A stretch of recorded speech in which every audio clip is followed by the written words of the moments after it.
Hey, this is Adam with the Adam Wines Guitar Academy, and in today's video we're going to be going over the guitar solo for Bohemian Rhapsody by Queen. I will perform the solo for you first, and then after that we'll get right into it, and there will be tabs on the screen to go along with it.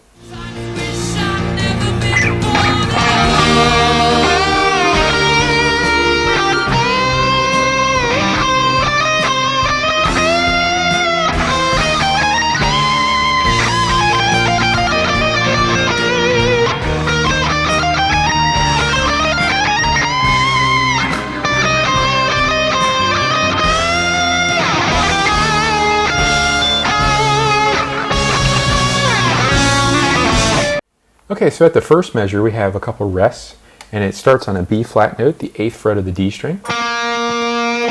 And at this point, it's on a B flat chord. The key at this point in time is the key of E flat major, which are the notes E flat, F, G, A flat, B flat, C, D, and E flat.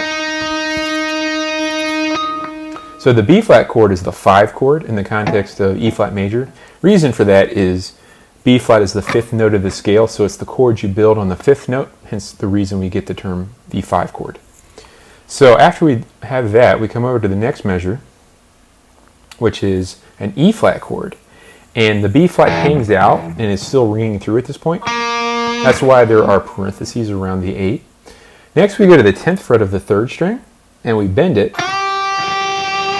Now when I bend, I like to have my other 2 fingers down along with it on the same string, and what happens is the ring finger cancels these 2 out, but it enables my hand to have more strength to perform the bend.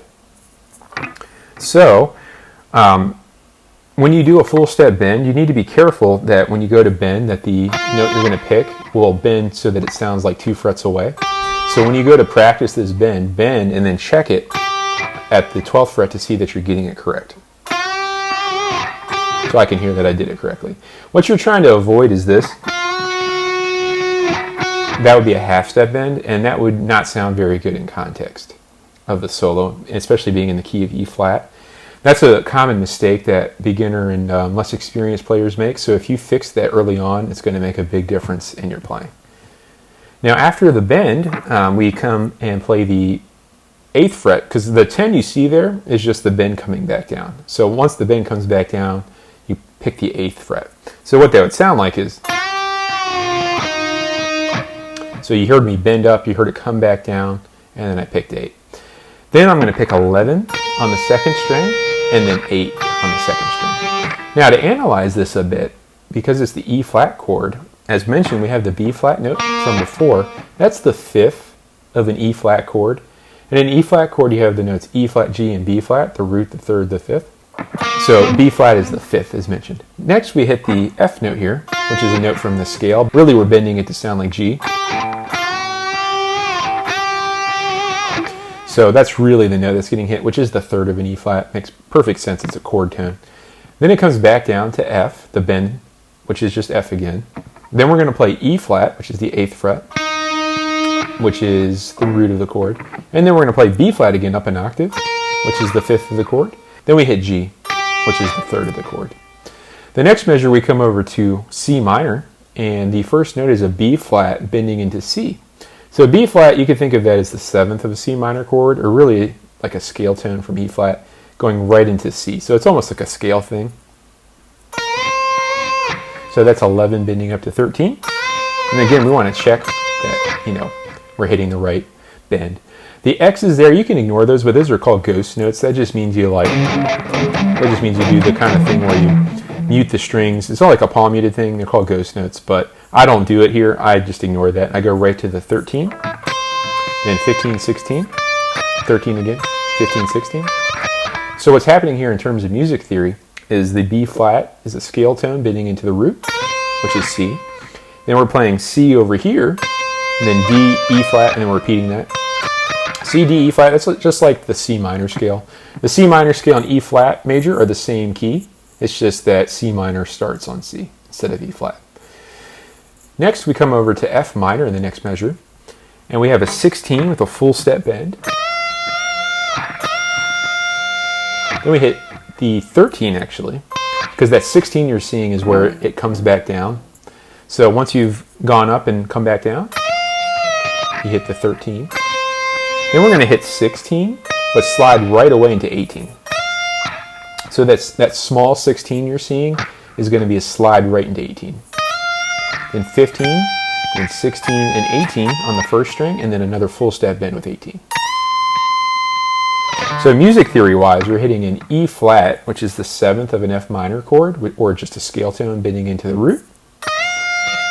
Coming back down to the E flat, playing C, and then an E flat going right into F, and then G, scale tone, to A flat, the 3rd of an F minor chord, and then B flat, a scale tone.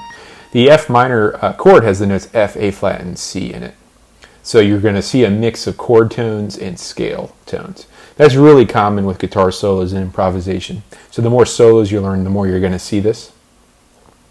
Now the next measure we come into is B flat, a B flat major chord.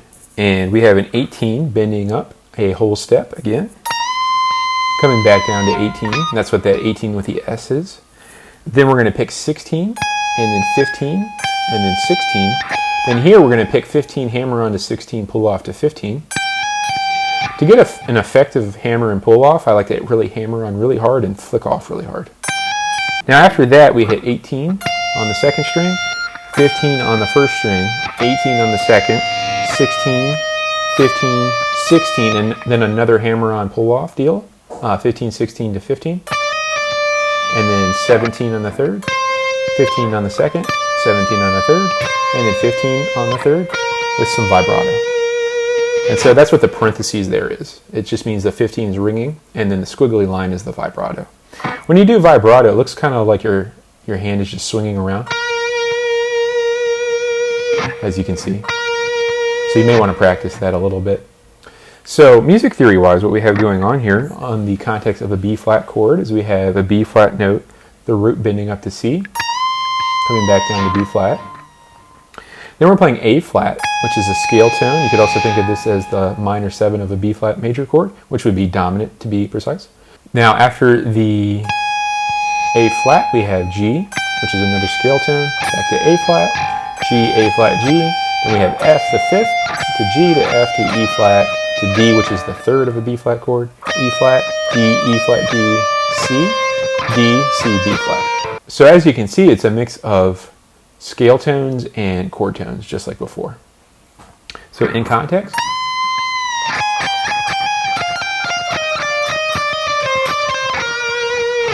that's probably the trickiest lick of the solo, so you may want to practice that one a few times.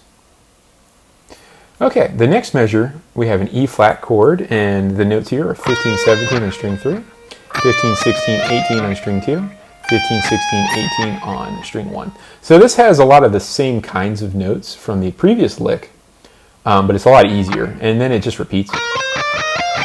And then an 18 with a whole step bend and some vibrato. So the notes here are B flat, C, D, E flat, F, G, A flat, B flat, and then it just does it again. And then at the end, it's a B flat bending into C. So this is really just the E flat major scale in this area of your guitar, starting on B flat, which has kind of a B flat mixolydian vibe to it, which just means that we're playing the E flat scale, but starting and ending on B flat. Now, after that, we come over to C minor, the next measure, and it has the B flat bent up to C to start. So it's, that's where it starts off at. Now after that, it does 15, 16, 13, 15, 16, 13 on the second string. And that's just really the C minor scale, basically. Those are the notes from C minor. That's all that really is. Then we come over to F minor. This is the next measure. We have an E flat note bending up to F, which is fret 16, and then 10, 12, 13 on the third, and 13 on the first string. So as mentioned, this is E flat going up to F, and then F, G, A flat, F. Makes perfect sense in the context of F minor, so we have kind of an F Dorian vibe going on here. Then we come over to measure the next measure, and we have a D flat chord here. To be fair, it's not really just D flat. There's a chromatic walk down that happens here. I won't get into that too much here.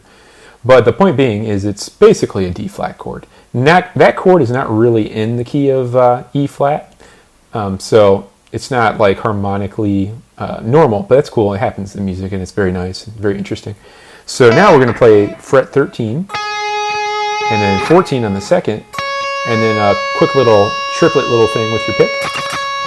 Down, up thing. And then a slide. And then we're going to play 6 on the third string, 7, 6, 9. And those are hammer and pull-offs there. And then this 9 here. And then you'll see in the next measure, it pulls off to a 7. That's like the ending phrase. So here in this context of the D flat, this is an A flat here. That's the 5th of a D flat chord, and then you have D flat right here.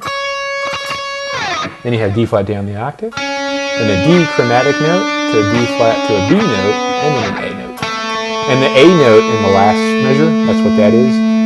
The key actually changes here and goes to A major for the next section of the song. So I hope you found this useful and helpful for you and gets you on the way to playing this guitar solo. When you kind of have a grasp on it, go back to the beginning with the performance and slow the video speed down and practice along with it. And if you found this video helpful, check out my guitar course and weekly coaching calls, and there's more info in the description. And that's where we can work together, and I can give you direct feedback on your playing, and I have more in-depth videos to get deeper with the guitar. So these kinds of things that we talked about today will make more sense if they're not making sense to you right now. Okay, I'll see you in the next one.